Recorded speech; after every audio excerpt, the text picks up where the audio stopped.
قل هذه سبيلي أدعو إلى الله على بصيرة أنا ومن اتبعني وسبحان الله وما أنا من المشركين. Baik, kita bahas fikih Manhajus Salikin karya Syekh Abdurrahman bin Nasir As-Sa'di. Masih kitab sholat. Sekarang kita bahas sunnah sholat. Sunnah berupa ucapan. Sebenarnya ditambahkan lagi sunnah berupa ucapan dan perbuatan. Sunnah berupa ucapan dan perbuatan. Syekh Abdurrahman bin Nasir As-Sa'di rahimahullah berkata dalam kitabnya Manhajus Salikin, wal baqi sunanu aqwalin wa af'alin mukmilin lis-sholati. Baca artinya. Yang artinya dan lainnya adalah sunnah dalam bentuk ucapan dan perbuatan menjadi penyempurna sholat. Nah, yang sifatnya sini sunnah sebagai penyempurna sholat. Kita sudah bahas tentang rukun dalam mazhab Hambali ya. Kemudian kita sudah bahas juga wajib sholat. Dan juga Syekh As-Sa'di sudah jelaskan pada pertemuan terakhir perbedaan rukun dan wajib. Rukun sholat itu dibedakan dengan wajib sholat. Apa bedanya? Apa bedanya? Kalau rukun itu tidak bisa gugur. Terus kalau wajib sholat, kalau lupa ditutup dengan sujud sahwi. Namun dua-duanya sama-sama harus. Nah, kalau sunnah di sini berarti sunnah sholat, ya. Kalau ditinggalkan dengan sengaja, sholatnya tidak batal. Sunnah-sunnah nanti yang kita sebutkan di sini, ya ingat ya, jika ditinggalkan dengan sengaja, sholatnya tidak batal, dia cuma kurang sempurna saja. Namun kalau rukunnya dan wajibnya sudah terpenuhi, maka sholatnya jadi sah. Nah sekarang saya rinci pembahasan ini, saya merujuk pada dua pembahasan. Nanti ini gabungan, ada pembahasan dari Ghoyatul Muqtasidin, Syarah Manhajus Salikin, dan Fiqhul Ibadat, Mulakhash Fiqhul Ibadat. Nah, namun kesimpulan yang ada di sini yang saya rinci ada 10 dari sunnah berupa ucapan dan 17 sunnah berupa perbuatan dari kitab Ghoyatul Muqtasidin. Dibaca. Sunnah berupa ucapan. Yang pertama doa istiftah. Nah, yang pertama doa istiftah atau kita biasa sebut dengan doa iftitah. Misalnya, Allahumma ba'id baini wa baina khotoyaya kama ba'adta bainal masyriqi wal maghrib dan seterusnya. Andai tidak baca ini langsung masuk dalam surat Al-Fatihah sah solatnya, namun cuma kurang sempurna. Ya, bentuk doa iftitah apapun sunnah di sini dimasukkan. Terus yang kedua, sunnah berupa ucapan yang kedua isti'adzah dan basmalah. Isti'adzah dan basmalah. Isti'adzah berarti apa? Apa? Nah, dalam kurung situ biar nggak bingung, ta'awudz. Isti'adzah minta perlindungan pada Allah, berarti ta'awudz. Apa bacaan ta'awudz? A'udzubillahi minasyaitonirrajim. Mana yang paling lengkap? Apa yang paling lengkap? A'udzubillahi samiil alim minasyaitonirrajim min hamzihi wa nafthihi wa nafsi. Mbok kalau dihafal jangan ringkas-ringkas terus, mbok panjang-panjang gitu. Ustaz saya cuma bisa ringkas saja. Bu gantian gitu, ada lagi variasi gitu loh. Jangan auzubillahi minasyaitonirrajim terus ada yang lengkap tadi. Auzubillahi samiil alim minasyaitonirrajim min hamzihi wa nafthihi wa nafsi. Sudah di buletin sebelum-sebelumnya sudah ada. Basmalah. Kalau dalam mazhab Hambali basmalah sunnah. Tidak dijaharkan. Ya, basmalah sunnah tidak dijaharkan. Seperti tadi salat maghrib tadi tidak dijaharkan basmalahnya. Langsung masuk alhamdulillahi rabbil alamin. Bismillahnya dibaca sir. Dia cuma baca bismillah sir saja. Bismillahnya tak baca. Namun hukumnya apa? Sunnah. Apalagi kalau milih pendapat basmalah bukan bagian dari Al-Fatihah. Karena ada perbedaan pendapat di antara para ulama, basmalah masuk bagian dari Al-Fatihah atau tidak. Namun untuk pembahasan basmalah, khusus untuk basmalah, Bismillahirrahmanirrahim, nanti diperhatikan kondisi jamaah di belakang. Nanti kalau mas-mas ini jadi imam, tolong nanti perhatikan kondisi jamaah di belakang. Karena notabene yang ada di belakang kita kalau ini belum terbiasa belajar gitu ya, dan masih menganut yang mazhab Syafi'i tulen, maka dia akan berpendapat basmalah wajib, bahkan masuk rukun. Jadi dalam rukun sholat dalam mazhab Syafi'i membaca Al-Fatihah dan basmalah Bismillahirrahmanirrahim itu bagian dari Al-Fatihah. Maka kalau dalam kondisi seperti ini mending ngalah. Ya, mending mengalah. Karena menjaharkannya atau mensirkannya juga di sini bukan jadi syarat nanti sholatnya sah atau tidak, enggak.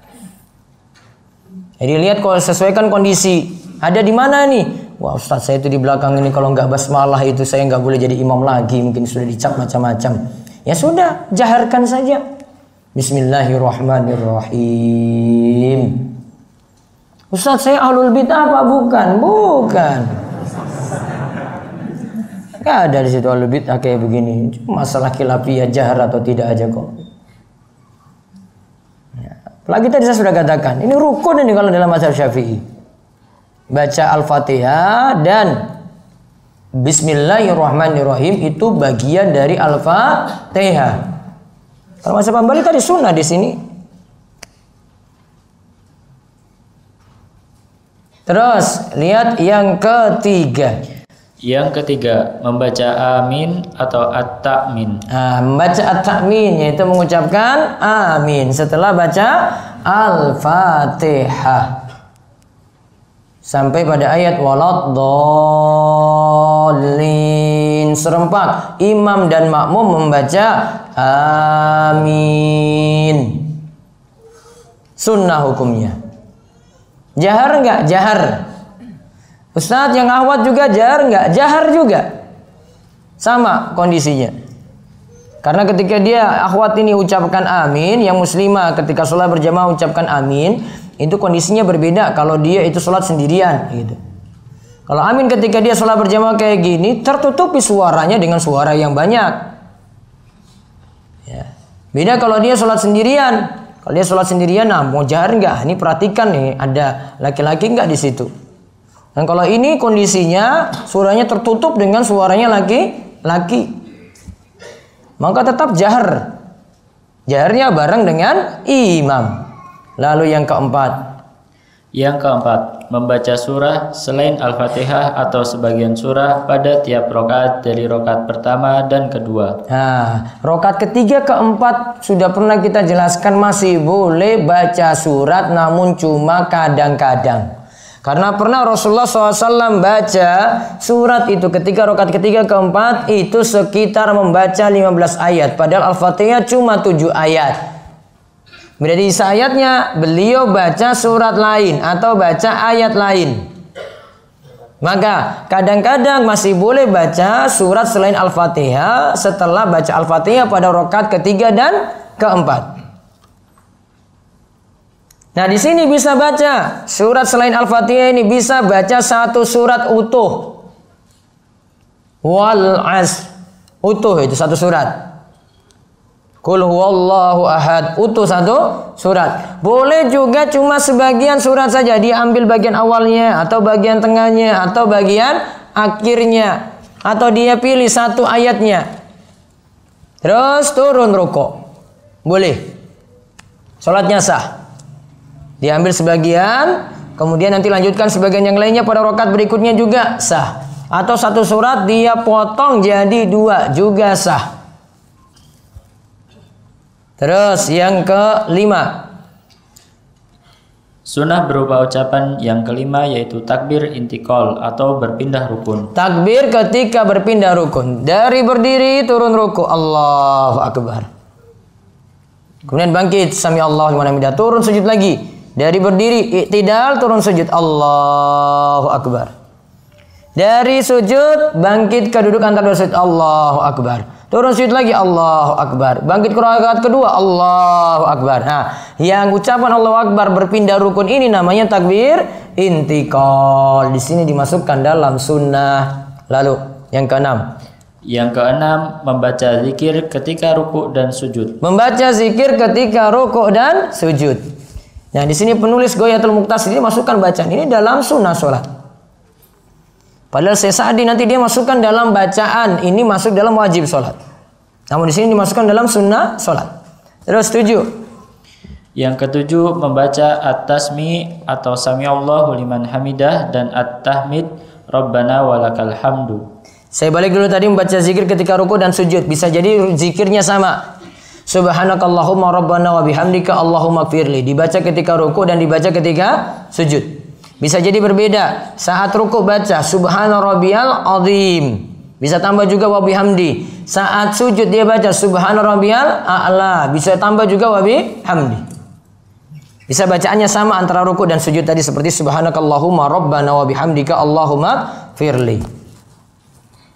Lalu baca tasmi' Sami Allahu liman hamidah dan tahmid Rabbana walakal hamdu. Sami Allahu liman hamidah ketika bangkit dari rukuk menuju iktidal, dan saat iktidal membaca Rabbana walakal hamdu. Kalau dalam penjelasan Sa'di sebelumnya dijelaskan ini cuma berlaku untuk imam dan orang sholat sendirian. Sedangkan untuk makmum cukup baca tahmid, yaitu Rabbana walakal hamdu.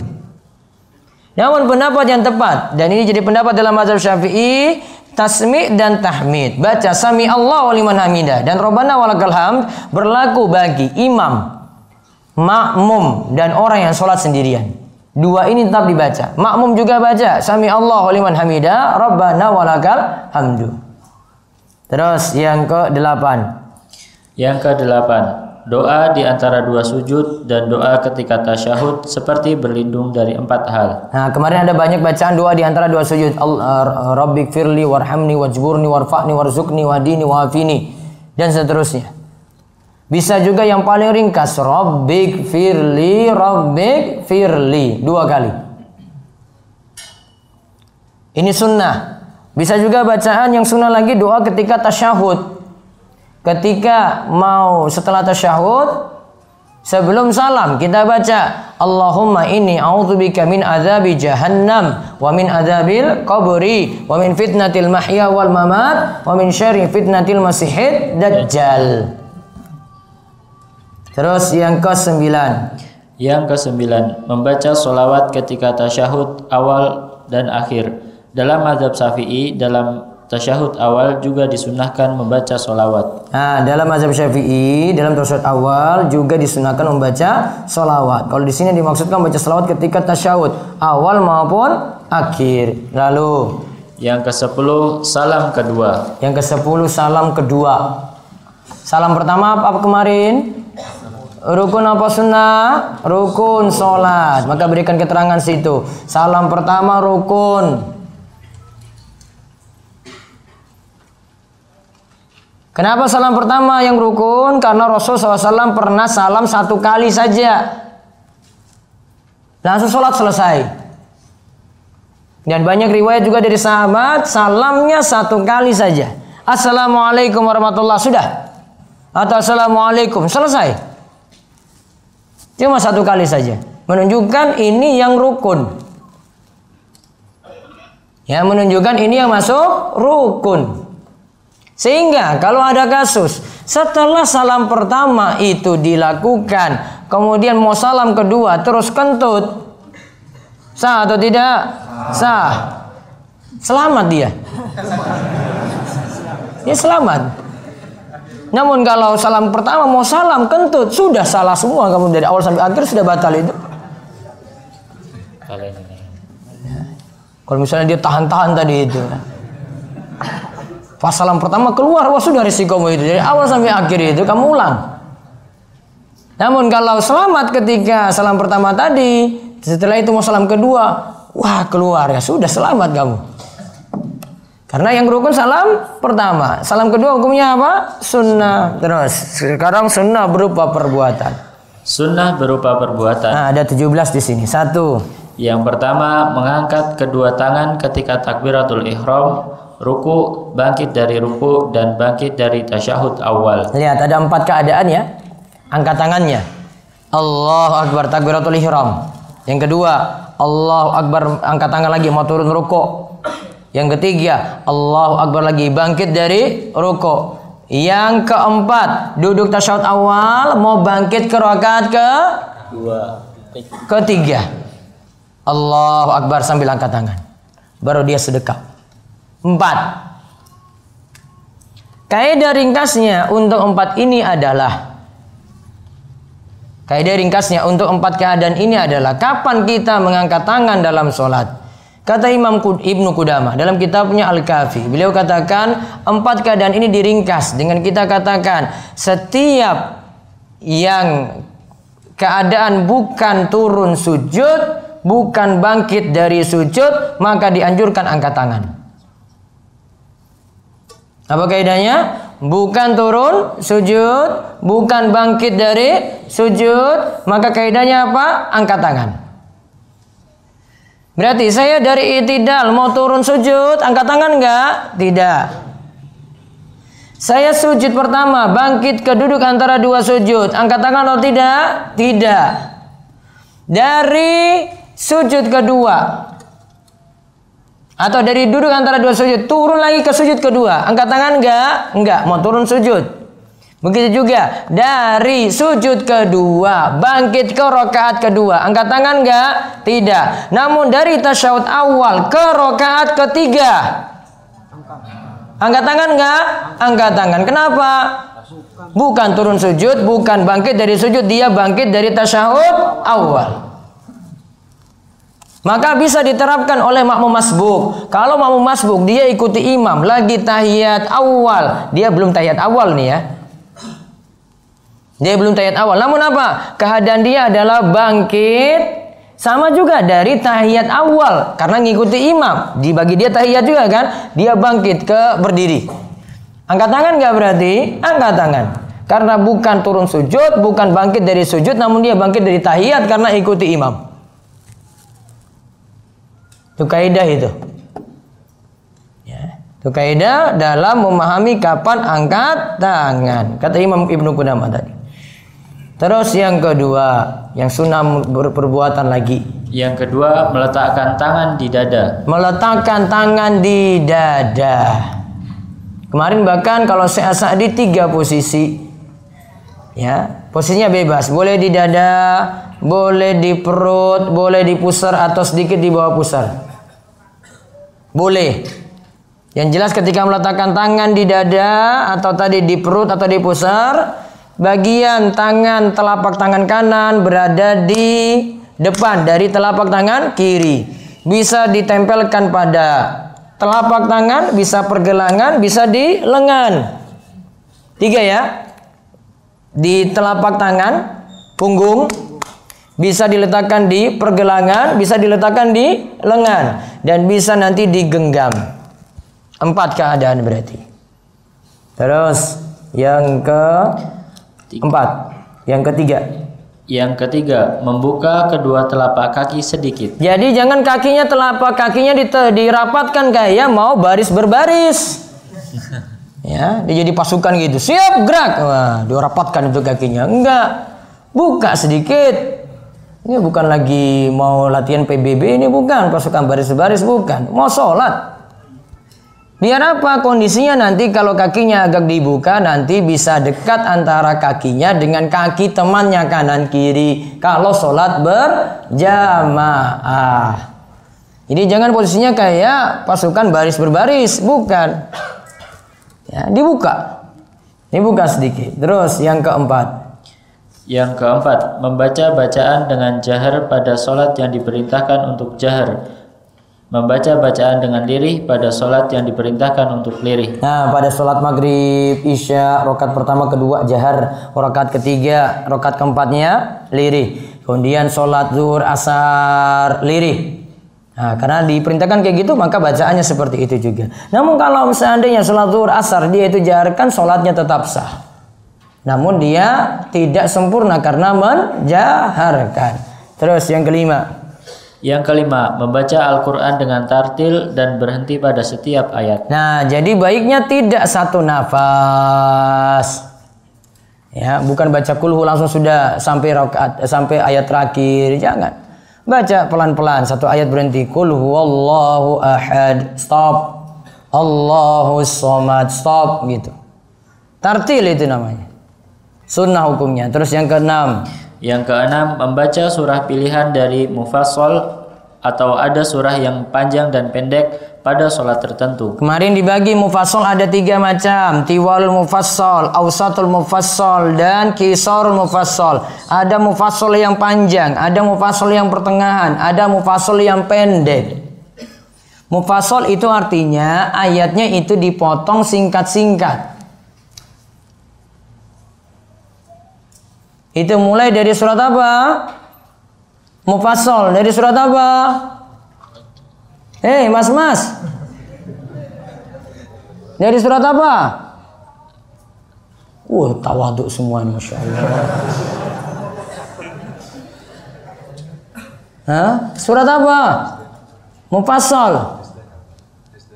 Juz 26. Surat apa? Orang bilang juz. Surat apa? Mufassal. Inna lillahi wa inna ilaihi raji'un. Ngantuk paling waktu itu ya. Kalau enggak banyak pikir akhwat paling kamu itu ya. Apa mufassal? Ya rajul. Dari surat apa? Ya masih pendek-pendek. Qaf. Sampai surat apa? An-Nas. Dibagi berapa tadi? 3. Itu ilmunya itu. Ilmunya bukan di sudur namun ilmunya di fidurji. Al ilmu fis sudur la fis sutur. Ya, ilmu itu di hati. Bukan di laci. Apa tadi dari surat apa mufassal? Qaf. Sampai surat Anas. Sekarang bagi 3 tadi. Bagi 3. Yang panjang ayatnya, artinya jumlah ayatnya banyak. Dari surat apa? Qaf sampai Al-Mursalat wal Mursalati urfa, juz 29 akhir. Terus yang pertengahan Awsatul Mufassal An-Naba sampai sebelum salat duha. Al-lail wal-laili idza yaksha. Terus yang qisar mufassal yang pendek-pendek. Dari surat apa? Duha sampai An-Nas. Surat favorit? Kulhu. Baik. Tadi surat mufassal dari surat apa? Qaf sampai An-Nas. Dibagi 3. Yang pertama tiwalul mufassal yang panjang-panjang. Yang ayatnya banyak. Surat apa? Qaf sampai Mursalat. Al-Mursalat. Terus yang pertengahan mufassalnya dari surat An-Naba sampai Al-Lail. Terus yang qisarul mufassal yang jumlah ayatnya sedikit. Surat Ad-Duha sampai An-Nas. Baik, terus baca lagi. 7. Yang ketujuh, memegang lutut dengan telapak tangan sambil jari tangannya direnggangkan ketika ruku. Sedangkan punggung dalam keadaan rata dengan kepala, juga menjauhkan lengan dari lambung. Baik, ketika ruku keadaannya seperti ini. Memegang lutut dan telapak tangan sambil jari tangannya direnggangkan. Dengan telapak tangan sambil jari tangannya direnggangkan ketika ruku.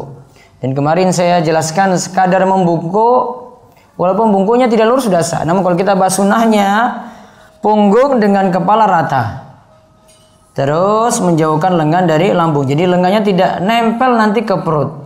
Ya. Seperti kita lakukan ruku nanti kalau normalnya seperti itu. Terus yang ke-8. Yang kedelapan, mendahulukan kedua telapak tangan dari lutut ketika turun sujud. Bisa pula sebaliknya, yaitu mendahulukan lutut dahulu kemudian telapak tangan, sebagaimana pendapat jumhur ulama dari Syafi'iyah, Hanafiyah, Hambali. Jadi bisa dua-duanya ya. Bisa dengan dahulukan kedua telapak tangan dulu, baru kemudian lutut. Bisa sebaliknya, lutut dulu baru kedua telapak tangan. Lalu yang kesembilan. Yang kesembilan, bangkit dari sujud untuk berdiri dengan bertumpu pada tangan, sebagaimana pendapat Malikiyah, Syafi'iyah, dan sebagian salaf, termasuk juga pendapat dari Syekh Al-Albani. Nah, masuk sunnah dalam perbuatan juga bangkit dari sujud untuk berdiri, bertumpunya pada telapak tangan. Dan ini sudah jelaskan sebelumnya. Terus 10. Yang ke-10, menjadikan kepala di antara dua telapak tangan ketika sujud dan lengan dibuat terbuka. Lalu jari-jari kaki dihadapkan ke arah kiblah. Dilarang kedua lengan iftirash, yaitu menempel pada lantai sebagaimana jadi pendapat 4 mazhab. Nah, 4 mazhab itu sepakat dilarang kedua lengan iftirash. Lutut ditempelkan di lantai. Maaf. Apa ini? Siku ini ditempelkan di lantai. Nggak boleh. Yang ada di sini adalah tangannya dibuka, lengannya dibuat terbuka, jari-jari kaki dihadapkan ke arah kiblat, terus menjadikan kepalanya ini di antara dua telapak tangan. Ada yang mengatakan bisa jadi ya telapak tangannya ini sejajar telinga, ada yang katakan sejajar pundak ketika sujudnya tadi. Ya, bisa sejajar pundak atau sejajar telinga untuk letak tangannya saat sujud. Terus yang ke-11. Yang ke-11, duduk iqa saat duduk di antara dua sujud kadang-kadang, dan duduk iftirash ketika itu. Begitu pula duduk iftirash saat tasyahud awal. Nah, ini duduknya ada iqa, ada duduk iftirash. Iqa berarti bertumpu pada tumit. Ya, dia duduk ketika duduk antara dua sujud saja ya. Duduk tahiyat enggak? Cuma duduk antara dua sujud. Dia lakukan duduk iqa, bertumpu pada apa tadi? Tumit. Dan duduk iftirash juga sunnah. Begitu pula duduk iftirash saat tasyahud awal. Jadi boleh ketika duduk antara dua sujud, duduknya duduk iftirash atau duduknya duduk iqa. Namun iqa dilakukan kadang-kadang. Terus ke-12. Sunnah berupa perbuatan yang ke-12, duduk istirahat setelah sujud kedua sebelum bangkit ke rakaat kedua atau ke rakaat keempat. Nah, duduk istirahat sudah kita jelaskan, tetap ada tuntunan setelah sujud kedua sebelum bangkit ke rakaat kedua atau ke rakaat keempat. Sebelum bangkit duduk dulu, Allahu Akbar, atau dia belum Allahu Akbar, dia duduk dulu baru dia bangkit Allahu Akbar, bangkit ke rakaat kedua atau keempat. Terus ke-13. Yang ke-13, meletakkan kedua tangan pada paha pada saat duduk dan saat tasyahud. Meletakkan kedua tangan pada paha pada saat duduk, yaitu duduk antara dua sujud ya, dan saat tasyahud. Terus 14. Duduk tawaruk pada rakaat terakhir. Kalau dalam mazhab Hambali, duduk tawaruk pada tasyahud kedua. Kalau tasyahud pertama, walaupun itu tasyahud akhir, tetap iftirash. Namun kalau istilah saya di sini 14, duduk tawaruk pada rakaat terakhir. Pokoknya rakaat terakhir duduknya kaki keluar. Ya, duduknya tawaruk. Terus yang ke-15. 15, melihat pada jari telunjuk dan berisyarat dengannya ketika tasyahud. Melihat pada jari telunjuk. Ya, bisa dimulai dari at-tahiyatulillah langsung angkat jari, bisa dari asyhadu alla ilaha illallah baru angkat jari. Terus melihat pada jari telunjuk ini, tidak melebihi dari jari telunjuk. Terus berisyarat dengannya. Apa perlu naik turun? Digerakkan naik turun ya. Yang tepat hadisnya dhaif, hadisnya lemah, sehingga tidak digerakkan naik turun. Dan ini juga jadi pendapat dalam mazhab Syafi'i. Mazhab Syafi'i tidak menggerakkan naik turun seperti ini. Terus yang ke-16. 16, menoleh ke kanan dan ke kiri saat salam. Nah, menolehnya sunnah. Assalamualaikum warahmatullahi, assalamualaikum warahmatullahi. Seandainya dia tidak noleh, namun cuma assalamualaikum, selesai. Ya, apalagi tadi yang wajib salam pertama apa salam kedua? Salam pertama. Jadi cuma assalamualaikum, nggak noleh, sah sholatnya. Karena noleh di sini sunnah. Terus yang masuk sunnah lagi perbuatan. Berupa perbuatan yang ke-17 yaitu salam kedua. Salam kedua untuk perbuatannya. Kalau tadi yang pertama itu yang ucapan berarti ucapan salamnya. Kalau ini untuk perbuatan salamnya tadi. Perbuatan salamnya sunnah untuk salam kedua. Nah itu rincian tentang sunnah berupa ucapan dan sunnah berupa perbuatan. Ada lagi nanti akan dibahas setelah ini. Syekh As-Sa'di akan bahas tentang tumaknina. Itu bagian dari rukun solat. Lantas beliau akan sebutkan hadis musik fi solati. Orang yang jelek solatnya. Nanti akan saya sebutkan riwayatnya ada dua. Ada dari hadis Abu Hurairah dan ada hadis dari Rafi. Dari Rifa'ah bin Rafi. Ya, dua hadis ini jadi dalil untuk menyimpulkan manakah yang masuk dalam rukun solat. Ya, dua dalil ini menunjukkan ada orang yang jelek sholatnya kemudian nanti diajarkan oleh Nabi SAW. Dan Nabi katakan, kalau kamu tidak lakukan seperti yang disebutkan ini, berarti sholatmu itu kurang. Maka berarti kalau tidak lakukan ini, maka sholatnya jadi masalah. Nanti kita akan lihat hadisnya, hadis Abu Hurairah. Dan yang menyaksikan peristiwa ini langsung namanya Rifa'ah bin Rafi. Maka hadis Rifa'ah bin Rafi itu lebih lengkap untuk menjelaskan hadis musik fi sholati. Ini dijelaskan juga oleh Imam Ibnu Hajar dalam Bulughul Maram. Dia membawakan hadis ini dalam dua riwayat tadi dari Abu Hurairah dan Rifa'ah bin Rafi. Baik, ikhwan fillah wa akhwati fillah rahimani wa rahimakumullah, kita lanjut sesi tanya jawab.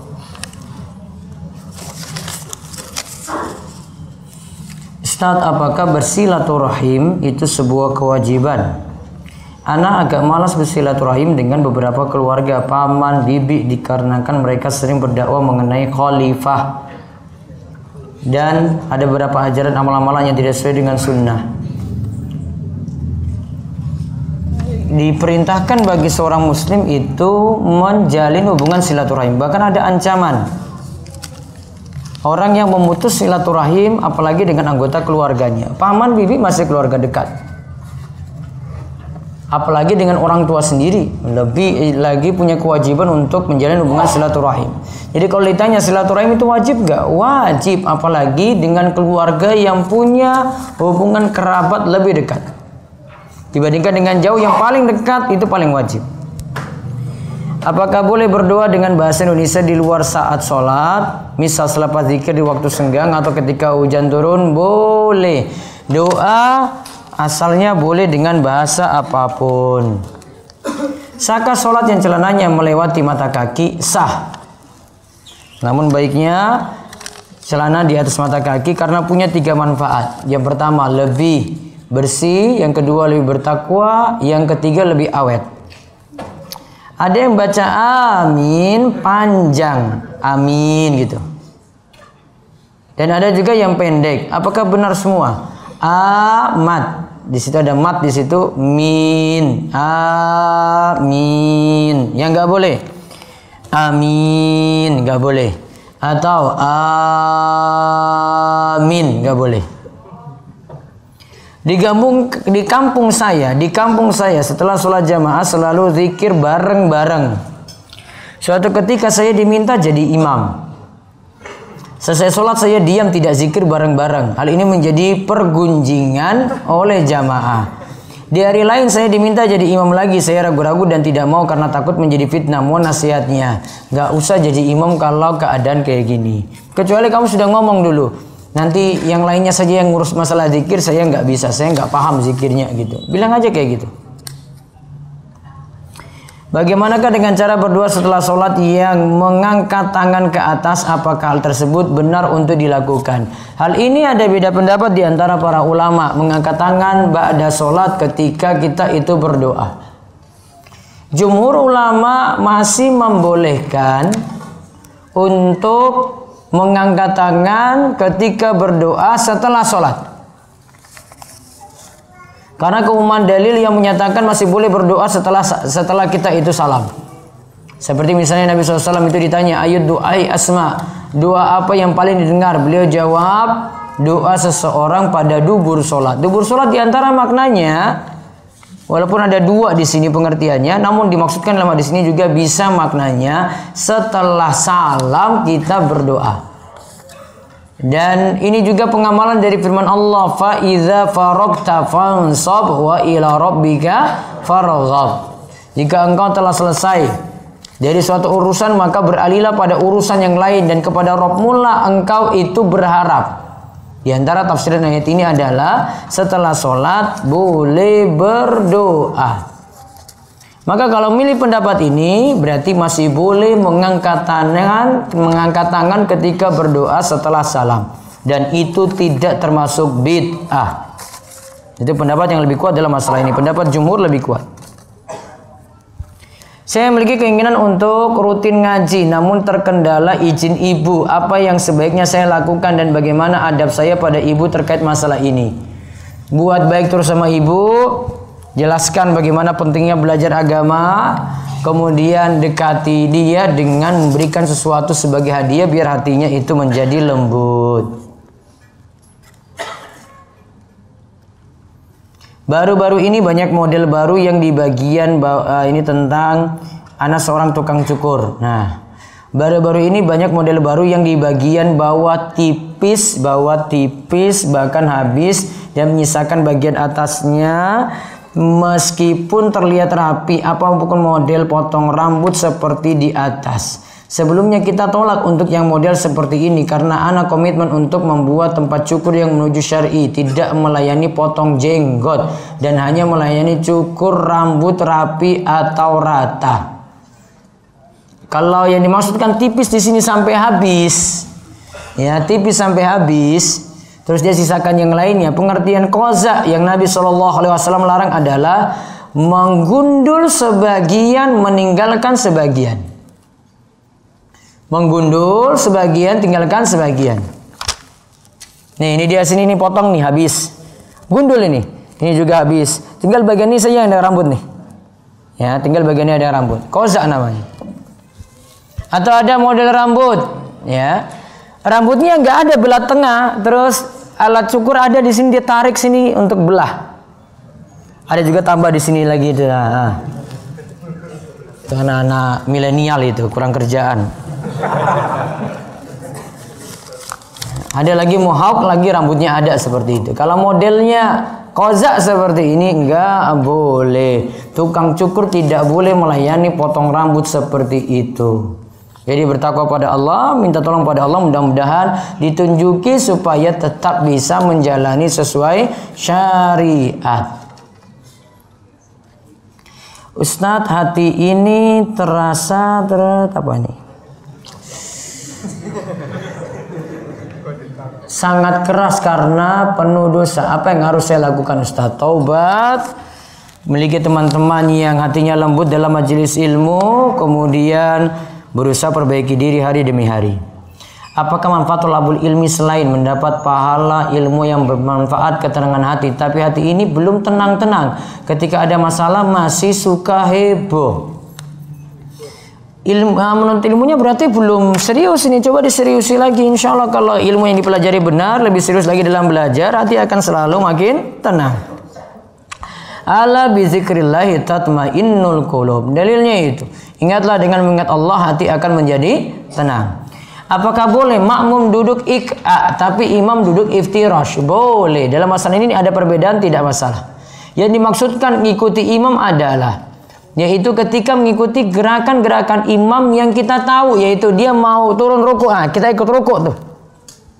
Adapun dia nanti bentuk rukuknya bagaimana, sujudnya bagaimana, duduk antara dua sujudnya bagaimana. Nah, gerakan persis ini kita tidak tahu, maka tidak harus mengikuti. Namun gerakannya dia gerak tadi, Allahu Akbar, turun rukuk kita ikuti. Sami Allahu liman hamidah, bangkit dari rukuk kita juga ikuti. Nah, itu yang dimaksud. Dan bolehkah rokaat satu duduk iftiros dan rokaat kedua duduk ik'a? Boleh saja. Afwan Ustadz, ana sudah menikah 6 bulan. Sementara qadarullah ana harus terpisah tempat dengan istri dikarenakan pekerjaan. Orang tua istri menginginkan agar tetap bekerja di instansi yang tidak memperbolehkan pindah selama 10 tahun masa kerja. 10 tahun. Mohon solusinya bagaimana meyakinkan orang tua agar istri dapat bersama suami tanpa menyakiti pihak orang tua istri yang tetap tetap menyatakan untuk anaknya bekerja pada instansi itu. Karena kami sampai saat ini hanya bisa bertemu ketika weekend saja. Bolehkah istri tidak menuruti orang tua untuk bekerja demi bisa tinggal atau berbakti pada suami? Nanti beritahu orang tua baik-baik kewajibannya kalau sudah nikah pada suaminya. Maka kalau bisa resign, alhamdulillah. Bolehkah kita batalkan sholat karena terganggu dengan bau badan dan bau mulut orang sebelah kita pada sholat berjamaah? Itulah agak sulit ini menghindar juga serba salah ini. Ya tahan dulu lah, sabar dulu lah ya. Ya pura cuek gitulah, mau ditahan bagaimana pokoknya kamu tahan dulu karena mau batalkannya agak resiko berat ini bukan alasan kuat untuk membatalkan sholat nih. Apakah bacaan ketika sholat maghrib isya subuh sendirian perlu dijaharkan? Oh ini gak berjamaah ini ya? Mungkin dia telat. Perlu dijaharkan nggak? Asalnya tetap dijaharkan sebagaimana kalau dia sholat berjamaah imamnya jaharkan. Maka dia tetap sendirian juga jaharkan. Bagaimana cara menyembunyikan amal ibadah kita tanpa berbohong? Contoh saat ditanya, kamu tadi habis ngaji? Jika saya jawab iya, takut mengurangi keikhlasan dan menjadi ria. Jawab aja, iya saya ngaji. Ya sambil ngajak teman juga gitu, niatannya kayak gitu aja. Mudah-mudahan juga jadi jalan kebaikan untuk yang bertanya. Ustaz, teman-teman saya di sekolah saat ulangan nyontek semua. Ada yang searching di Google, ada yang buka buku juga. Pertanyaan, kalau saya kasih tahu kepada guru saya dengan menyebut nama teman saya tersebut ghibah atau termasuk nahi mungkar? Itu termasuk nahi mungkar. Beritahu. Kalau tahu aturannya di situ ketika ujian tidak boleh nyontek, nah bongkar aja nggak apa-apa. Saya dulu ketika ujian saya nggak terima kayak begini, saya nggak terima. Sudah kita belajar capek-capek coba samping bawa contekan gitu. Saya langsung lapor pengawas ketika itu. Saya nggak terima karena nggak adil dong. Dia buka kayak gitu kita nggak buka. Setengah mati kita itu mikir. Dia enakan saja gitu. Ya, maka kalau mau beritahu kalau kayak begini itu nahi mungkar bukan ghibah. Itu ghibah yang boleh malahan. Jadi laporkan saja. Afwan Ustaz, saya ingin bertanya di luar tema. Apakah termasuk waswas syaitan jika terasa sakit perut setelah makan dan menjelang akan sholat? Saya sudah tanyakan ke dokter, tapi jawabannya adalah berupa sugesti saja. Jadi terasa sakit perut setelah makan dan menjelang akan sholat. Iya bisa jadi seperti itu. Dan ini bisa jadi waswas setan. Kalau mau tunggu sampai yakin dulu. Kalau mau buang hajat baru nanti dia itu batalkan. Kalau tidak tetap sholat saja. Sebelum saya mengetahui ada hadis larangan menerima hadiah dari perlombaan selain lomba memanah, balapan unta dan kuda. Saya pernah memenangkan lomba bisnis plan, tapi hadiahnya belum cair. Jika sudah cair bagaimana hukumnya? Tidak diambil. Wah Ustaz, eman-eman gimana? Resiko saya suruh ikut. Kalau itu judi nggak boleh. Jadi harta haram. Saka orang yang bertakbiratul ihram saat mengangkat tangan mau sedekap tangannya muter-muter dulu karena menganggap tangan kanan lebih utama. Allahu Akbar gitu. Tangan kanan lebih utama. Salah pemahaman. Saya takut ini batal di sini karena ini gerakan tambahan yang nggak perlu dalam sholat seperti main-main. Apa hukum meditasi? Karena meditasi berbeda dengan yoga. Meditasi tidak perlu lagu atau waktu tertentu, sekadar bertujuan meningkatkan konsentrasi. Suruh sholat saja lah, nggak usah kayak begini-gini. Sholat lebih punya nilai, lebih ada pahala daripada dengan meditasi kayak gitu. Kalau enggak itikaf kan jadinya diam diri di masjid daripada meditasi saja. Nggak tahu pikirnya apa kan kalau meditasi. Kalau itikaf kan mikirnya ibadah. Apa hukum bekerja di suatu perusahaan layanan kesehatan apotek, tapi apotek tersebut merupakan anak perusahaan Yayasan Kesejahteraan Karyawan Bank Indonesia? Baik. Jadi pemegang saham tersebut adalah Yayasan Kesejahteraan Karyawan Bank BI tadi. Allah alam, kalau dilihat tidak berhubungan langsung, namun kalau mau waroknya tidak bekerja di situ. Hukumnya memberi utang kepada orang, ternyata uang tersebut digunakan untuk menutup utang lain agar bisa berutang di tempat itu tadi, atau utang riba. Ini dia, kamu bantu dalam gali lubang, tutup lubang. Itu tidak menyelesaikan masalah. Maka bagusnya nasihati saja. Katakan ini nggak bagus, masalah tidak akan selesai. Kalau kamu mau bantu, nggak utangi, namun bantu saja semampunya. Kalau tidak ada ya sudah, nggak usah dipaksakan untuk bantu orang semacam itu. Saya punya nenek kurang lebih usianya 90 tahun. Kadang ia semangat untuk sholat, tapi kadang tidak sholat karena alasan capek atau malas. Bagaimana hukum sholat yang ditinggalkan Ustadz? Saya takutkan dia sudah agak pikun atau sudah tidak punya kesadaran lagi gitu. Kalau memang dia dalam keadaan ingat, dia sholat. Kalau tidak dalam keadaan ingat lagi, maka tidak sholat. Wallahu a'lam. Ustadz, saya pernah melihat video singkat ulama Saudi, lupa namanya, membahas bahwa doa setelah sholat fardu tidak boleh dilakukan setiap saat. Doa yang dimaksud bukan zikir setelah sholat. Mohon penjelasannya Ustadz. Tadi saya sudah jelaskan. Itu pendapat ulama Saudi, backgroundnya mazhab Hambali. Namun jumhur menyelisih ini. Jadi hargai orang yang pintar-pintar, hargai orang yang berbeda dengan pendapat itu. Karena kamu lihat cuma dari satu segmen saja. Cuma dari pendapat ulama Saudi. Saya juga dulu berpendapat kayak begitu. Namun mau kaji lagi gitu loh. Nggak hanya satu guru makanya kalau mau belajar. Buka lagi wawasan, buka lagi pemahaman gitu. Artinya yang ada boleh-boleh saja. Saya contohkan lagi. Satu pemahaman lagi mungkin yang orang anggap aneh. Namun ini sebenarnya mungkin mau dinilai bid'ah, mungkin bisa dinilai bid'ah. Namun sebenarnya ada perbedaan kuat dalam hal, ada perbedaan dalam hal ini bahkan dalam mazhab Hambali sendiri. Mazhabnya orang Saudi. Ketika makmum sama-sama masbuk semuanya di belakang. Imamnya sudah salam, maka mau masbuk nanti dia kan sholat sendiri-sendiri. Namun ada yang buat jamaah sama masbuk juga. Jadi ada yang satu nanti mundur ke belakang, atau beberapa mundur ke belakang, yang satu nanti imam. Kalau dilihat dalam pembahasan para ulama, hal ini ada pembahasannya dalam mazhab Hambali ada. Di dalam kitab Ad-Durrar As-Saniyah, ketika dijelaskan oleh ini murid dari Syekh Muhammad bin Abdul Wahab ini yang nyusun buku ini. Berarti murid dari Wahabi ini, lihat di sini ya. Ini murid dari Syekh Muhammad bin Abdul Wahab. Katakan bahwasanya dalam mazhab Imam Ahmad sendiri ada dua pendapat. Pendapat pertama menyatakan boleh saja seperti itu. Jadi mau masbuk menyelesaikan sholatnya dengan imam lagi dari makmum masbuk yang sama. Ya. Dan sebagian pendapat, dan ini jadi pendapat Majd Ibnu Taimiyah. Ya, Majd Ibnu Taimiyah katakan ini tidak dibolehkan. Dan si penulis Durrar Saniyah ini menguatkan pendapat yang boleh. Ya, ini menguatkan pendapat yang boleh. Maka kalau menyatakan ini bid'ah berat sekali, dikarenakan ini pun adalah murid dari Syekh Muhammad bin Abdul Wahab, ulama Najd.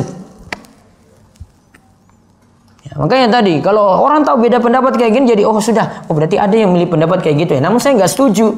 Kenapa nggak setuju? Harusnya mau masbuk selesaikan sendiri. Namun saya tahu ada pendapat ini. Berarti saya hargai ini. Barangkali dia punya pendapat ini berdasarkan pendapat tadi yang tadi disebut pendapat pertama. Bahkan ini dalam mazhab Imam Ahmad. Ya. Makanya kalau mau kaji, jangan cuma lihat pendapat ulama Saudi saja. Ulama di dunia ini bukan hanya ulama Saudi. Saya juga belajar di Saudi sama. Namun coba buka wawasan dengan pendapat yang lain. Salah satu pendapat yang saya nukil di sini tadi, ini pendapat dari Syekh Mustafa Al-Adawi dari Mesir. Nanti bisa lihat di pembahasan beliau tafsir surat tadi, fa iza faraqta fansab wa ila rabbika farghab, berarti tafsir juz amma. Di kitab beliau At-Tasil li Ta'wil Tanzil. Tafsir juz amma soal wa jawab. Nah, situ beliau ada keterangan kayak tadi yang saya jelaskan tuh. Ini kalau bilang mau banding-bandingkan ulama, tadi juga ada ulamanya kayak gini. Bahkan ini pendapat dari ulama jumhur tadi, bukan hanya ulama belakangan ulama Saudi, saya ulama jumhur. Ya, jumhur ini ulama mazhab yang banyak yang ada sebelumnya. Kalau mau dibandingkan dengan ulama belakangan, ulama mazhab tadi yang lebih banyak orang yang tadi lebih utama di situ daripada ulama belakangan. Kalau mau banding-bandingkan kayak gitu tuh. Sehingga kalau mau tanya itu nggak kayak tadi gitu. Kok ulama Saudi bilang kayak begini? Ini kurang fair. Nggak adil itu bandingkan pendapat. Nggak fairnya kenapa? Kamu cuma milih satu. Tadi saya sudah sebut jumhur ini. Jumhur nggak main-main loh kalau jumhur. Banyak. Kamu pilih satu kalangan saja. Satu kalangan dibandingkan dengan jumhur tadi. Jumhur lebih menang. Jumhur itu lagi banyak bahas, banyak orang loh di situ. Ini ulama, ya, bukan tolib di sini. Ini ulama, mujtahid semuanya. Sehingga nggak main-main kalau berpendapat kayak begini. Kalau disebut jumhur lebih hati-hati kita. Oh, saya menyelisih jumhur nih, menyelisih banyak nih. Kamu milih satu. Ya, itu cuma pendapat mazhab Imam Ahmad itu. Kamu milih satu dibandingkan dengan jumhur lebih banyak. Mandikan termasuk dalam toharoh. Iya, setelah mandi apakah masih harus berwudu lagi? Kalau niatannya mandi besar, maka sudah ada niatan untuk hilangkan hadas besar dan hadas kecil. 2 hadas sekaligus ya. Maka kalau sudah mandi besar, mandi junub atau mandi wajib, maka otomatis tidak wudu lagi, tidak masalah. Karena 2 hadas sudah hilang sekaligus. Bagaimana cara wudu? Mengusap kepala bagi akhwat. Sunahnya mengusap kepala sampai ke tengkuk dan kembali lagi ke tempat awalnya. Bagaimana dengan akhwat? Dikarenakan rambutnya panjang. Kalau akhwat rambutnya panjang tidak disuruh usap rambut, yang ada usap kepala. Kepala cuma sampai mana? Tengkuk saja. Maka yang diusap dari depan ditarik sampai ke tengkuk, balik lagi ke depan. Nggak ditarik sampai ke rambut yang panjang ya. Jika setelah Al-Fatihah saya membaca surat dari pertengahan suratnya, apakah diharuskan membaca basmalah? Tidak. Kalau dari awal saja baru baca basmalah, selain dari surat At-Taubah. Bagaimana posisi duduk iqa yang benar? Apakah jari-jari kaki tetap ditekuk ke dalam mengarah ke kiblat? Iya, jari-jari kaki ditekuk mengarah ke arah kiblat. Ustadz, maksud dari iqamah adalah haknya imam. Yang iqamah harus imam. Bukan. Ini saya bahas ini, saya setiap Sabtu Kliwon lagi saya di Masjid Sido Arum Al-Aman ini dia. Saya bahas ini ada hadisnya saya kaji ini. Yang dimaksud hadis ini adalah untuk azan itu haknya muazin. Untuk iqamah itu haknya imam. Maksudnya apa? Kalau mau iqamah nunggu imam dulu. Imamnya bilang, iqamah. Iqamah tuh. Jangan nanti sudah waktunya karena lihat jam bunyi. Iqamah, sudah itu lihat jam itu sudah bunyi itu. Mana imamnya? Imamnya nggak ada. Bingung. Jadi tinggal main milih-milih nanti. Sudah kamu saja. Sudah kamu saja. Kalau ada imam tetapnya. Kita kumandangkan iqamah bukan nunggu dari jam yang bunyi. Kan kalau saya punya jam kayak begini, saya nggak pernah pakai patokan ini kecuali untuk menentukan masuk waktu sholat saja. Itu berarti waktu sholat masuk untuk azan. Kalau iqamah nunggu imam, manut imam. Imam bilang 5 menit setelah azan nanti iqamah ya, sudah manut. Imam bilang 30 menit nanti setelah azan baru iqamah ya, manut. Haknya imam, bukan hanya kamu muadzin. Muadzin nggak ada punya hak di sini. Itu maksud hadis tadi. Ya ada hadisnya. Karena terkadang atau iqamah harus sesuai perintah imam saja. Iqamah harus sesuai dengan perintah imam. Terus karena terkadang yang tersebar adalah yang sudah iqamah tidak menjadi imam. Bukan maksudnya kayak gitu. Bisa saja dia muazin, terus dia yang iqamah, terus dia yang imami, rangkap semuanya. Bagaimana hukum MLM syariah? Ada sebuah perusahaan MLM syariah. Perusahaan tersebut memiliki sebuah pesantren dan saya bekerja di pesantren tersebut. Bagaimana hukum gaji saya? Apa yang harus saya lakukan? Saya sarankan resign. Allahu a'lam. Saya masih ragu tentang MLM di situ. Ustaz, apakah membatalkan sholat jika seorang menahan kentut? Menahan kentut ada 2 macam. Yang pertama, menahan kentut masih bisa ditahan, tidak terganggu untuk sholatnya, maka sah sholatnya. Kemudian yang kedua, menahan kentut yang sebenarnya harus keluar namun dia tahan-tahan gitu. Kalau untuk keadaan yang kedua ini, ya baiknya tidak dilakukan, minimal makruh hukumnya. Sebentar lagi keluarga saya akan mengadakan akikah. Apakah ritual-ritual seperti baca berjanji, sholawat nariyah, dan rambut bayi dicukur oleh beberapa warga itu sesuai sunnah? Jika tidak, mengapa? Bagaimana cara melaksanakan akikah? Berjanjinya dihapus, nariyahnya dihapus. Rambut tadi cukup satu orang cukur langsung gundul habis. Gak usah satu-satu nanti potong lagi, ini potong lagi, ini potong lagi. Ini kayak anak mau lulusan aja begitu, dipotong orang itu rambutnya. Mbok langsung aja satu orang yang ahli, ambil alat cukur langsung, alat cukur, ya, bukan pakai gunting, alat cukur langsung dicukur itu rambutnya, ya, pakai silet, ya, dicukur itu. Ada kan yang silet gol itu kan, yang langsung ini kan, itu pakai itu langsung. Ada yang biasa potong tuh ibu, ya suruh dia yang biasa motong tadi. Jika tidak, bagaimana cara melaksanakan akikah sesuai syariah? Yang penting nanti ada potong kambing di hari ke-7. Bisa 1 kambing, 2 kambing. Yang minimalnya 1. Kalau mau 2 untuk anak laki-laki, maka bisa lakukan 2. Kalau mampunya cuma 1 saja nggak apa-apa. Bagaimana sikap saya? Apa harus hadir atau tidak dalam acara semacam itu? Intinya itu kalau acara ini cuma pada makan-makannya saja, walimah akikahnya saja. Kamu datang pada acara makan saja lah, nggak apa-apa. Bagaimana caranya dalam sholat jamaah ketika imamnya salah baca ayat Al-Quran, surat atau lupa, kemudian dari makmum perempuan ingin membenarkan atau membantu hafalan surat yang imam lupa tadi, semisal saat istri yang sedang diimami suaminya. Kalau mungkin di rumah nggak apa-apa, kalau di masjid ini yang rawan ini kalau perempuan yang betulkan. Saya malah bertanya, laki-lakinya di mana? Masa nggak ada laki-laki yang jawab, cuma perempuan di belakang itu, coba lihat. Bagaimana hukumnya menunda kehamilan karena kontrak kerja ataupun kuliah? Apakah menunda kehamilan itu tidak dibolehkan secara mutlak? Resiko nikah yo hamil. Maka kemarin saya bahas waktu ini ya, kajian siap di Pinang ya. Ya, kalau ini memang sudah jadi konsekuensi, nggak bisa jadi syarat, nggak bisa. Konsekuensi nikah hamil ya sudah, nggak boleh buat aturan di awal nanti, mas saya nggak boleh hamil ya 5 tahun lagi ya. Oh nggak bisa itu. Oh ini syarat-syarat batil kayak gini. Syarat yang tidak bisa dipenuhi. Kemarin kita bahas masalah syarat itu. Saya bahas waktu itu masalah syarat. Syarat kayak gini nggak benar. Kenapa nggak benernya? Wah itu nyelisih konsekuensi nikah. Konsekuensi nikah ya ada hubungan intim, kalau hamil ya hamil gitu. Maka di sini kalau memang dia ingin menunda, ya silakan, tidak ada masalah di situ. Dari sisi dosa juga tidak. Namun yang bagusnya ini tidak jadi syarat yang pertama. Kemudian yang kedua, ya resiko kalau memang dia nikah muda saat kuliah begitu, ya atau saat dia itu misalnya punya profesi kerja, ya konsekuensi dari hamil ya sudah jadi resiko dari pernikahan seperti itu.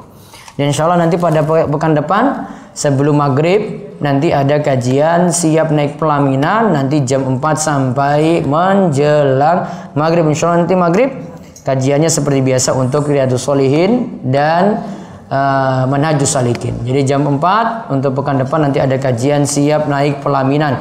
Pembahasan yang saya belum bahas tentang mas kawin atau mahar. Ya mas kawin atau mahar biar nanti disiapkan dari sekarang. Walaupun belum dapat gitu ya. Mungkin kamu kasih apa begitu silahkan.